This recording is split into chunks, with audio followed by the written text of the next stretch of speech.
Hello everyone, welcome to our channel. हमारी आज की वीडियो का टॉपिक है पंडित जवाहरलाल नेहरू पर निबंध। तो चलिए शुरू करते हैं। लिखेंगे प्रस्तावना। प्रस्तावना में हम नेहरू जी के बारे में 4-5 पंक्तियां परिचय की लिखेंगे। जवाहरलाल नेहरू वह नाम है जिससे हर भारतीय वाकिफ है। वे स्वतंत्र भारत के प्रथम प्रधानमंत्री थे। जवाहरलाल नेहरू बच्चों के बीच काफी मशहूर थे। प्यार से बच्चे उन्हें चाचा नेहरू कहकर बुलाते थे। चूंकि वह बच्चों से इतना प्यार करते थे, इसीलिए सरकार ने उनके जन्मदिन को बाल दिवस के रूप में मनाया। जवाहरलाल नेहरू एक महान नेता थे। वे देश के प्रति अगाध प्रेम करने वाले व्यक्ति थे। इस तरीके से प्रस्तावना की 4-5 पंक्तियां लिखने के बाद हम आगे लिखेंगे प्रारंभिक जीवन, जिसमें हम नेहरू जी के प्रारंभिक जीवन यानी कि उनके जन्म, शिक्षा और उनकी जॉब के बारे में बताएंगे। जवाहरलाल नेहरू का जन्म 14 नवंबर 1889 को इलाहाबाद में हुआ था। उनके पिता का नाम मोतीलाल नेहरू था, जो एक बहुत अच्छे वकील थे। उनके पिता बहुत अमीर थे, जिसके कारण नेहरू को सबसे अच्छी शिक्षा मिली। कम उम्र में ही उन्हें पढ़ाई के लिए विदेश भेज दिया गया था। उन्होंने इंग्लैंड के 2 विश्वविद्यालयों हैरो और कैम्ब्रिज में अध्ययन किया।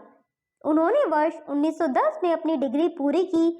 चूंकि नेहरू अपनी पढ़ाई में एक औसत व्यक्ति थे, इसीलिए उन्हें कानून में ज्यादा दिलचस्पी नहीं थी।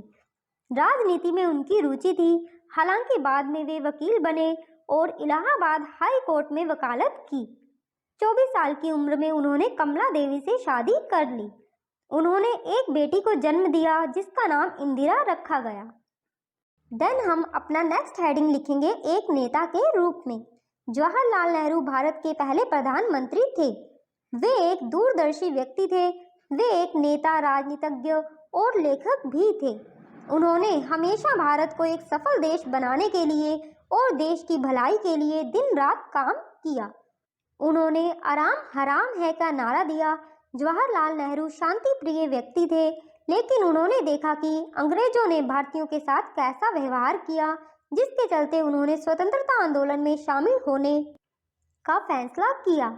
उन्हें अपने देश से प्रेम था, जिसके कारण उन्होंने महात्मा गांधी का साथ दिया और महात्मा गांधी के असहयोग आंदोलन में शामिल हो गए। स्वतंत्रता संग्राम में उन्हें कई चुनौतियों का सामना करना पड़ा था। वे कई बार जेल भी गए। हालांकि देश के प्रति उनका प्यार कम नहीं हुआ। उन्होंने लड़ाई लड़ी, जिसके परिणाम स्वरूप 15 अगस्त 1947 को भारत को अपनी स्वतंत्रता मिली। जवाहरलाल नेहरू के प्रयासों के कारण उन्हें भारत के पहले प्रधानमंत्री के रूप में चुना गया। देन हम अपना नेक्स्ट हेडिंग लिखेंगे प्रधानमंत्री के रूप में नेहरू। नेहरू आधुनिक सोच के व्यक्ति थे। वह हमेशा भारत को एक अधिक आधुनिक और सभ्य देश बनाना चाहते थे। गांधी और नेहरू की सोच में अंतर था। सभ्यता के प्रति गांधी और नेहरू के दृष्टिकोण अलग अलग थे। जबकि गांधी एक प्राचीन भारत चाहते थे, नेहरू आधुनिक भारत के थे। नेहरू ने अत्यधिक दबावों के साथ वैज्ञानिक और आधुनिक प्रयासों में देश का नेतृत्व किया। आगे हम लिखेंगे सबसे महत्वपूर्ण बात यह है कि जवाहरलाल नेहरू ने प्राचीन हिंदू संस्कृति को बदल दिया। इससे हिंदू विधवाओं की बहुत मदद हुई।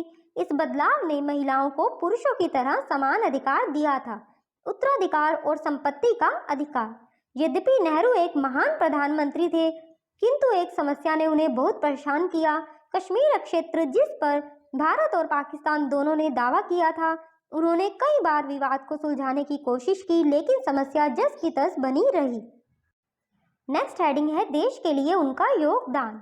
एक प्रधानमंत्री होने की दृष्टि से उनका योगदान सभी क्षेत्रों में उल्लेखनीय रहा है। उन्होंने शैक्षिक, तकनीकी और चिकित्सा संस्थानों का एक नेटवर्क बनाया। सबसे अच्छे उदाहरणों में से एक उनके द्वारा भारतीय प्रौद्योगिकी संस्थान और भारतीय प्रबंधन संस्थान की एक श्रृंखला की स्थापना है।